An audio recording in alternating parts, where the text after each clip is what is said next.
For anyone trying to get their arms wrapped around retirement, you've probably heard several rules of thumb that might sound pretty darn convenient to follow. But today's episode will highlight some of those rules of thumb to show you just how dangerous and short-sighted following them can be for many of you. Hi, Chris Kowalik of ProFeds here, and welcome to the Fed Impact Podcast, where we offer candid insights on your federal retirement.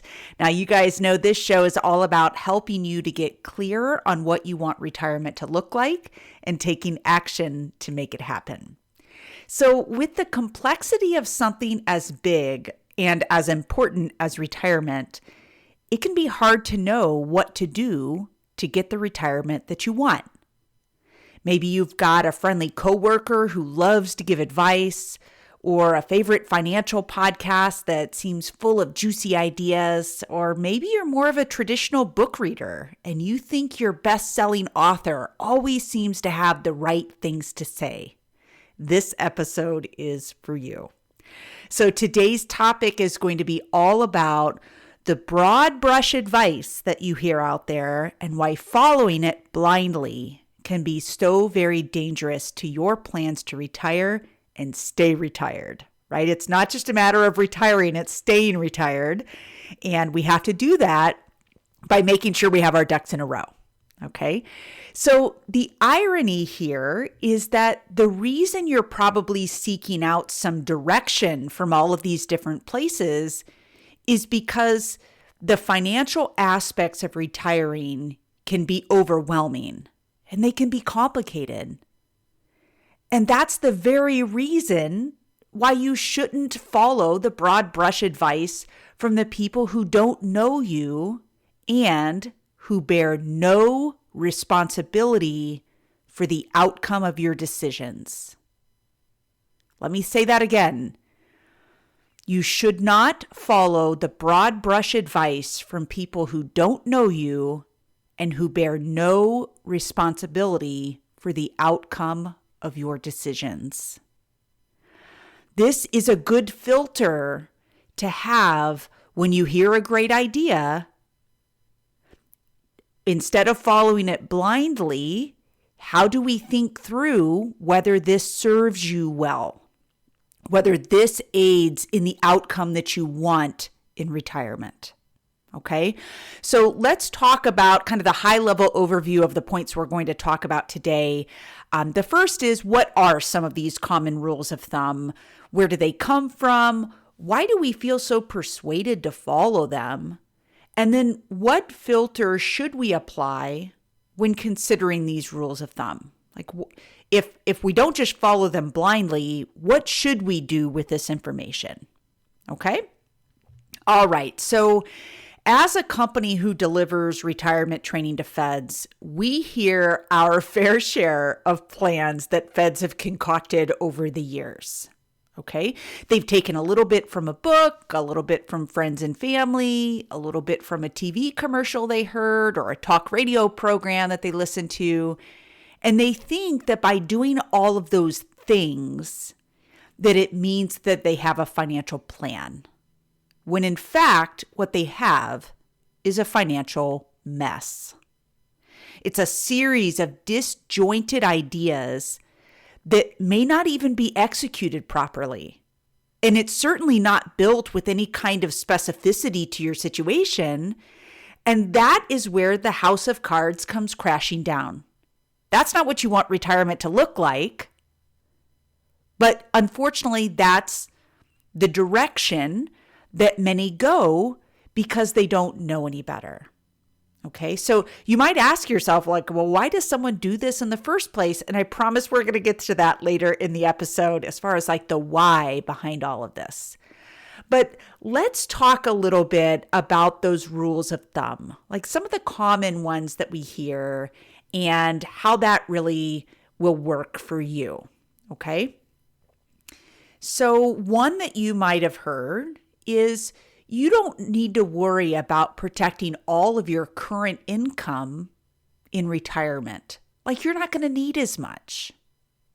Well, says who? Says who? Many people, I'd say most people, don't want to decrease their standard of living in retirement.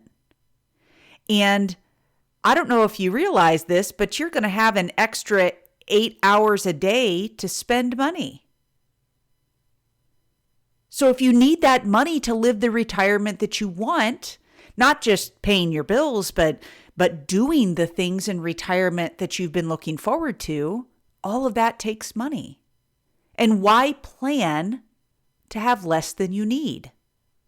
Now, it's very possible when you sit down and you look at your retirement budget and you're thinking about what it's going to take to pay the bills and what it's going to take to be able to go do those activities that you want, perhaps your number is lower than what you're bringing in now, at least your top line, maybe not your bottom line. Okay. When we're thinking of deductions and things you're paying into like TSP and Social Security and those types of things that aren't going to be present when you retire, it's okay to look at that, but to blindly think that you don't need to worry about protecting all of your current income in retirement, that is so short-sighted. And there's a lot of things that can get in the way of you living the retirement that you want, but don't let it be because you didn't realize how important it was to make sure that you had the income that you believe you need to live the retirement that you want. Okay, so the rules of thumb, there's always some sort of legitimacy to these questions, but to blindly follow them without really sitting down and understanding how it applies to you, that's where the fallacy comes into play. That's where the danger becomes present, because we're not really thinking about how does this piece of advice affect me and does this fit with me? And then we make bad decisions. Okay? All right, so that's the first rule of thumb. The second is, we see kind of the polar sides of this. You should always or never pay off your mortgage before you retire. Okay. Again, we see both sides of this. The quote experts that say you should always get it paid down as fast as you can. And then others say, hey, listen, there's still a tax advantage, possible, depends on the value of your home and, all that, or really the value of your mortgage. But a couple of things that I want to share. Many of you have listened to some financial experts over the years kind of tout a lot of these broad brush concepts. When I think of mortgages and paying those off, something that immediately comes to mind is Dave Ramsey. Okay. And listen, I agree with about 90% of what Dave Ramsey spouts, because I think it does help a lot of people, especially when we're talking about bad debt and those types of things and like regaining control of your financial situation. But Dave would recommend that you only take a 15-year mortgage. He does not like the idea of 30-year mortgages. And I get it, from an interest standpoint and all of that. But it's without taking into account, well, if you weren't paying this extra money to the 15-year mortgage each month, what would you be doing with that money? Okay. Now, if you're going to go out and blow it, then yeah, it probably makes more sense to just double down on your mortgage, get that thing paid in a lesser period of time and be done with it, because that would be better use of your money than blowing it. But if you're a disciplined financial person and you say, well, instead of taking a 15-year mortgage, I'm going to take a 30, and I'm going to be disciplined in investing that money, perhaps financially you're going to be better off taking that 30-year mortgage. Okay. And I'm not here to tell you whether that's true or not for you, but there's another layer of thought that has to go into this idea that Dave shares with his audience of like, well, why? Why is that true? Why does he believe that? And does that actually apply to you? and the way that you're wired as far as your discipline for making good financial decisions. Same thing, Susie Orman says, hey, pay it off as soon as possible. And yeah, I get it. But we have to answer the follow-on question, so that, okay? If we say you want to take a 15-year mortgage and not a 30, it is so that XYZ can happen, okay? Whatever that might be. And we also have to look at the other side. Well, I'm going to take a longer mortgage so that I can responsibly invest and put myself in a better financial situation along the way versus having a house that's paid off but no more money, right? We call that being house poor, meaning your house is paid off, you have a lot of equity in your house, but you have no cash flow. You have no cash to be able to pay for anything else. And I don't know about you, but retirees need cash. Okay, they need to pay for things. And if it's all tied up in your home, especially if we're not in a good economic situation where perhaps your home value dips for a while and maybe there's not an opportunity for a HELOC or things like that, then you're really strapped. Sure, you have a house that's paid off, but if you had a house that still had a mortgage on it, guess what? You still have a place to live and you still have cash. Okay, so it's really a matter of looking at the entire situation to know whether this is a good statement for you to always or never pay off your mortgage before you retire. Okay, in theory, I love the idea, right? It's part of that American dream. But I think what most people want from a comfort level is not necessarily for the house to be paid off, but knowing that at any moment in time, they could pay it off if they wanted. Right? But meanwhile, they have that money to be able to use in other ways that are valuable to them in retirement. All right, next rule of thumb is that certain products in the private sector are always bad or always good. Okay, this is nonsense. Okay, so let's talk about a couple of these that are kind of easy for everybody to conceptualize. The first one is life insurance. Okay, there are some financial experts, and I say that in air quotes, the experts that say term insurance is the way to go. Others would say permanent insurance is the way to go because it's designed to be there for when you die, so the money is not being used, for a long period of time without any payoff, right? And term insurance, of course, is there only for a temporary period of time.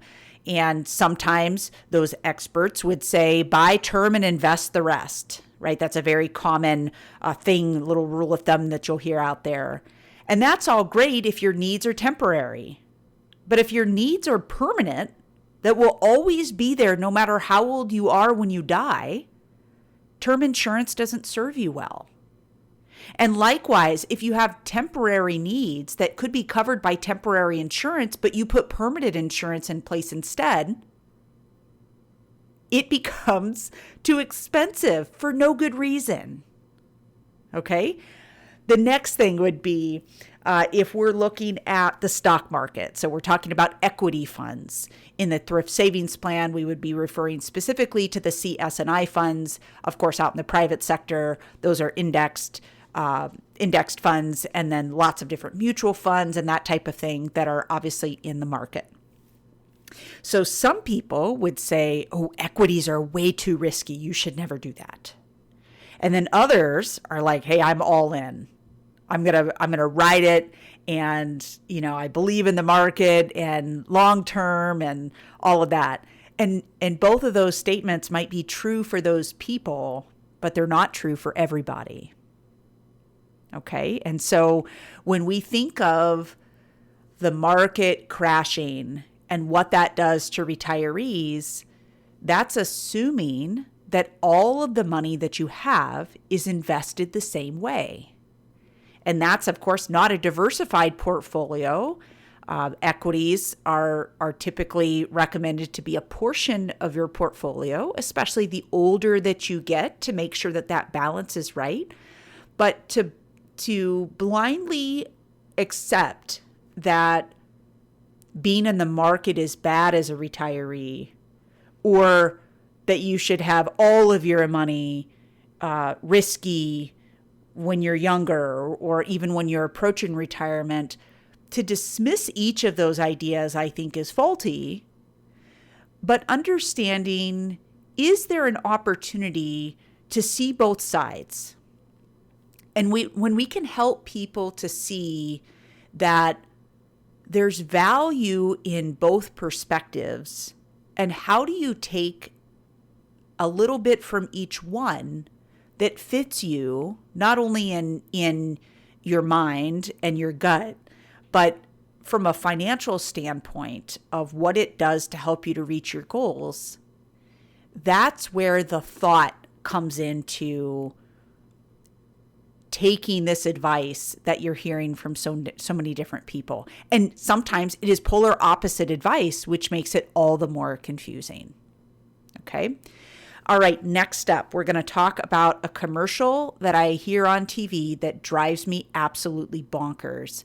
And it's Ken Fisher's commercial about, I hate annuities and you should too. And I'm just going to call BS on this right out of the gate, because we are broad brushing an entire class of financial products that serve a lot of people very well in the right circumstances. Okay? And I always find it funny when federal employees spout that they hate annuities, because you have an annuity, which is your CSRS or FERS pension, and you have another annuity too, which is your Social Security benefit. It's paid just like an annuity, and that predictable, expected payment that is guaranteed to you is the very lifeblood of what an annuity product is. It's not where you make boatloads of money like you do in the market, those equity funds that we talked about before. But there is value in recognizing that you have predictable income that is not going away in retirement. Okay? Now, I'm not suggesting that annuities are right for everyone. Okay, or that all of your money should be in an annuity. I don't believe that either. But looking at the components of each of these types of products, life insurance, equities, stock market funds, annuities, all of those have a place. Every single product has its place. Where we find that a product is amazing, or what I call magical, is when we have the combination of the right person, the right situation, and the right product. And when all of those things are aligned, the product works exactly like they need it to. The question is, how do you know what product is appropriate? It's really hard to know. And so that's why, of course, working with a professional would help you to be able to pull all that together. But to blindly say, hey, annuities are always bad, I want to slap Ken Fisher, because I think this is so short-sighted and allowing people to place a bias on a financial vehicle that can serve them very well. Okay? And those who are bigger on the annuity side and that guaranteed income could say the exact same thing about equities. Like, you don't ever want to lose your money. Well, that's not true either, right? I mean, of course, we don't like to lose money, at least permanently, but equities, we know, are designed to go up and down over a long period of time, but hopefully when we need them, that they're high, or at least higher than where we bought them, and that we're making a financial gain, right? So there's value in both sides, okay? Now, when it comes to these products, I want to talk about something. Each of these carries some sort of cost, whether it's an obvious cost or something that's just baked into the product itself. And oftentimes we'll hear people say, well, I don't want to buy that because it costs too much. Right? That life insurance, that's really expensive. ooh, my gosh, I'm going to pay all this money to invest in these equity funds or these annuities. I can't believe, that this is how this works. It just costs too much, right? And one, that's oftentimes not true as far as how much they cost. But the second part is, what does it get you in return? Does it actually help you to meet the goals that you've established? Or does it take you off track? And if it takes you off track, of course, this doesn't make any sense. But we always have to ask the question, how much does it cost? Because I think there's value in knowing that answer. But then people stop there instead of asking the next question, which is, what does it get you in return?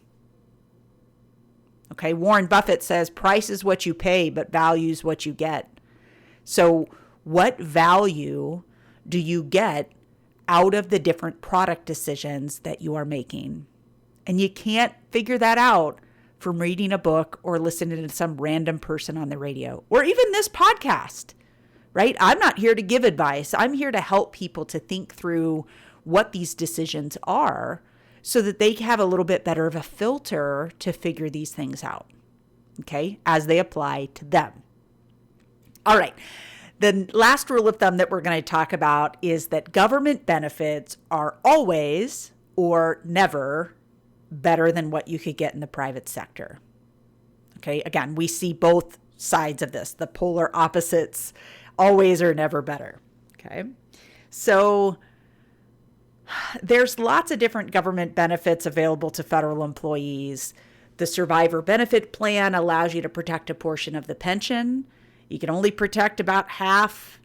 You have to give up some of your pension while you're living, which again is answering the first question, what does it cost you? But what does it get you in return to make sure that your spouse has continued income for the rest of their life?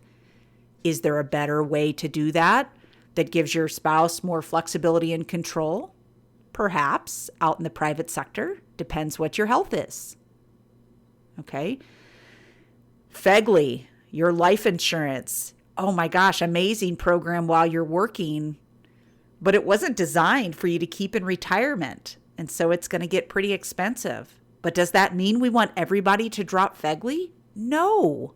In fact, there are some amazing parts of the FEGLI program to keep if you know what you're doing, right? And if you're thinking about the bigger strategy that you have, you can get very creative in FEGLI to make certain that you're getting the very best of what FEGLI has to offer and coupling it with the very best of what the private sector has to offer as well. Now, the long-term care program. This program hasn't been around as long as the others that you have access to as a federal employee, but a lot of people say, oh, that's too expensive, right? Or, oh, it must be the greatest program because it's what the government is giving us, right? I mean, there's fallacy in both of those ideas. And so the real question is, in the likelihood that you are going to need some sort of long-term care services, how on earth are you going to pay for them? If it turns out that the federal long-term care program, when you've reviewed it top to bottom and compared to what is available in the private sector to solve that very problem, if you determine that the FELTSIP program is right for you, then great. But we don't want you to blindly believe that. We want it to be because you've thought through the different aspects of what that program can do for you, and you've open-mindedly looked to the private sector to see what else is available and compared them evenly. Okay, same thing with your health benefits. You have some pretty amazing health benefits. I know because I'm part of it. My husband's a federal employee, and so we're under FEHB. But some of you might have TRICARE, the military's health program.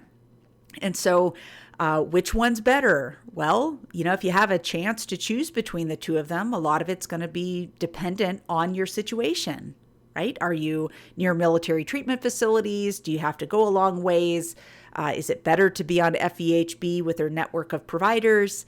So much of it is dependent on you, where you live, and what your situation is going to be in retirement, and certainly your health, right? Then we have the other question is, well, do you take Medicare at 65? I don't know, beats me, right? I don't know what your health situation is going to look like at that point, but there are some pretty cool factors when it comes to Medicare Parts A and B that may add to the great value that FEHB or TRICARE bring to you, right? And a little known fact, TRICARE, you have to enroll in Part A and B at 65. So you're not going to really have a choice there. But like, how does all that come together? Oh, then the thrift savings plan. Let's talk about this one. A royal misstep by the TSP in this conversion over to their new system and their new processes. Unbelievable, the nightmare that feds have experienced, not all of them, but many of them with this new changeover. Okay. And so it's hard to say that, hey, when the government takes control of a program, that it always works beautifully, right? I mean, that is just not true. In fact, many would argue that the opposite would be true. Okay. But even that aside, the thrift savings plan and the opportunities that are available in it while you're working are quite amazing. But in retirement, you don't have quite the flexibility that we would want you to have when you're taking your money out. Okay, does that mean everybody should move their money from TSP? No. But shouldn't we ask the questions? Does this serve me well in retirement? Where are the parts where it gets sticky that it's going to give me some problems later? And am I okay with that? And if you are, cool. If you're not, do something about it. But don't just blindly believe that the TSP is going to be this amazing product for you in retirement. That's simply not fair and not true. Okay. Same thing with Social Security. You should always take it early. You should always wait until 70. Well, good Lord. I mean, it has so much to do with the family situation and maximizing the benefits that are available to all members of the family who are entitled to benefits off a worker's record to make sure that you're getting the very most out of that program. Okay, so it will depend for everybody. And that's where the best rule of thumb comes to light. And that is, it always depends. And oftentimes people kind of roll their eyes when they hear that, like, oh yeah, that's the easy thing to say, is it just depends. But it does. It depends on the factors that are present in your financial life, how you feel about all of these different opportunities that you have in retirement and the solutions available to you to solve the problems that you might experience. And if we don't ask the question, or at least pause and say, well, I don't know, it depends, and get through why it depends and how it applies to you, you won't make the progress that you want. Okay? So why do we do this? Why do we take all of these random things from all these different places and blindly believe it? Well, I've got to believe that many people are scared of making a decision. Okay? They're worried about making a mistake. And so when they hear someone tell them, well, this is how you should think about this, it's easy just to say, oh yeah, that makes sense. Let's do that. Okay? Oftentimes people are scared of asking for help. You might think like, oh gosh, I'm kind of embarrassed on my situation. I don't want to look foolish. I really thought I would be a little further along than I am. And so I just don't really want to tell someone my problems. And I get it, right? From an ego standpoint, that's what all of that is about, is just ego. And we all suffer from that to a degree. But knowing that there's help out there and you're simply not asking for it because you don't want to feel silly, that we know doesn't make sense, right? If we're really being honest with ourselves.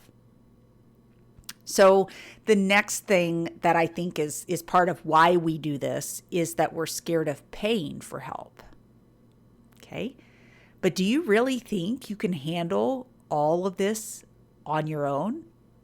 I mean, let's be honest. We're dealing with complex financial situations, a tax situation that you're probably not prepared to really deal with in retirement.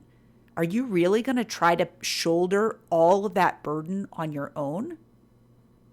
And a lot of people would say, oh, but there's commissions. These people are going to make money off what they sell me. There's fees to get their advice. Well, no kidding. No kidding, there's fees. You don't work for free. I don't work for free. And neither do financial professionals. Okay? I find it so ironic that we're willing to spend $1,000 on a phone, but not $1,000 on advice. Let's put that into perspective a little bit. We're going to carry around that phone for a couple of years. Maybe you get a deal on it, but man, it's going to be around for a few years before it's outdated and you have to upgrade. You're going to be in retirement, hopefully, for several decades of your life. If you don't get this right, the amount that it will cost you, not only financially, but your quality of life and the standard of living that you've imagined in retirement will be compromised. And it can be compromised greatly. Okay, so get past this idea of you don't want to pay anybody for help. That's nonsense. It's absolute nonsense. So let's get beyond that and get to the real heart of why we're not asking for help. Okay, so what to consider instead? If we're not going to take the rules of thumb that we've talked about today, and I've just kind of hit the wave tops on the rules of thumb that we hear out there, so you've probably heard lots more. But if we're not going to do that and have some disjointed thing that we call a plan when what we really have is a mess, what do we do instead? Okay, we work with a network of financial professionals that work with federal employees for a living. Okay, they understand the odd complexities of these government programs and how they fit into the bigger financial world that you live in. Okay, and here's the deal, and this is something that I hope that everyone takes out of this podcast, and that is that financial professionals should help you know how to decide and not what to decide. Again, financial professionals should help you know how to decide and not what to decide. And what I mean by that is I don't want to tell you what to do. I want to be able to help you on this podcast to know how to think about what you're doing so that you can make the right decision for yourself. Okay? And financial professionals should be looking at that same concept of helping clients or prospective clients know how to filter all of these ideas and all of these strategies to help you get what you want. Okay? It's not one product fits every person. It's helping you to know how to decide instead of what to decide. Okay? So to get started on that, of course, you need to identify your goals. Be honest with yourself about where you're at on that journey, right? Are you pretty far away? Are you pretty darn close, right? And then get help from that financial professional to see what strategies exist to get you to your goals, right? Is it a budget or what we tend to like to call a spending strategy in retirement? What's the income plan look like to generate that income that you're going to need to have your spending strategy in place? Are you tax efficient? Are you leveraging different tax strategies in retirement? At the end of the day, what's the legacy planning look like? Do you care to leave additional money to, family members, a church or a charity or a cause that you care about, right? All of those are part of your journey. And if you're not saying those things out loud and articulating what it is that you want, it becomes very difficult to know how close you are. Okay, and if you're going to get there. But trying to do all this on your own, or thinking that the quote free advice that you're getting out there that isn't tailored to you will serve you well, is incredibly short-sighted. Okay, so to have a professional who you can call and say, you know what, I'm thinking about this strategy. I heard about this and I want to know what you think. Like, does this fit me? Is this something I should think about? Okay, or maybe implement. Instead of, hey, honey, guess what I did today? Right? And you're sharing a strategy that you just did with your spouse that they're like, what are you doing? That's not what I wanted you to do. That's not what we talked about. Right? That doesn't feel good. So having someone that you can go to that's looking at the entire financial strategy that you have is so worth that money. And I implore you to consider getting tailored help for your situation and not blindly following rules of thumb or broad brush advice. Okay? All right. So with this topic, of course, I always run the risk of, feds like, well, I love Dave Ramsey and Susie Orman's been my savior. And, I love that Ken Fisher guy. Right. And I get all of that. There's always a little grain of truth in the things that these people are saying. But why not take the extra step to know how it applies to you? This is such a huge part that we really try to drive home in our workshops of the tailored nature of the decisions that you are making and how they impact you and your family. So if you have not been to one of our workshops, please, good grief, get to one of these. They're free to attend. We send out speakers that love what they do, and they bring a really candid perspective, just like I try to do here on the podcast, but bringing some of that to life so that you can feel good about how you're thinking about these decisions. Not what to think, but how to think, so that you make the right decision for you and your family. Okay. And at the conclusion of that workshop, if you want that tailored one-on-one help with a financial professional, you can simply ask for it. Okay. We're happy to create that introduction and make that work. Okay. So if you are listening on a traditional podcast platform like iTunes or Spotify, Audible, whatever that might be, if you're not looking right at our website right now, you can text the word podcast to 224-444-6144, and we will give you the link so that you can find a workshop in your area. Again, if you're listening from our website, all of that will be right here on the screen for you. But again, if you're listening through a regular podcast platform, you can simply pull out your phone, text the word podcast to 224-444-6144, and we will send that right away. Okay? So just to wrap up, rules of thumb are the easy way out, and they often don't serve you well. So please put a filter on that and make certain that while it's okay to listen, that you filter that through, does this apply to me? And does this serve me well before you take action on it? And please get the help of someone who can help you know how to decide instead of what to decide. And that is a financial professional who is licensed to provide this advice and is responsible for the outcome, okay, of the decisions that you are making, to make certain that you have the information that you need to make the decision that you feel is best for you.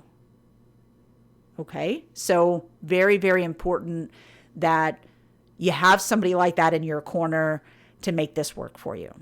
Okay?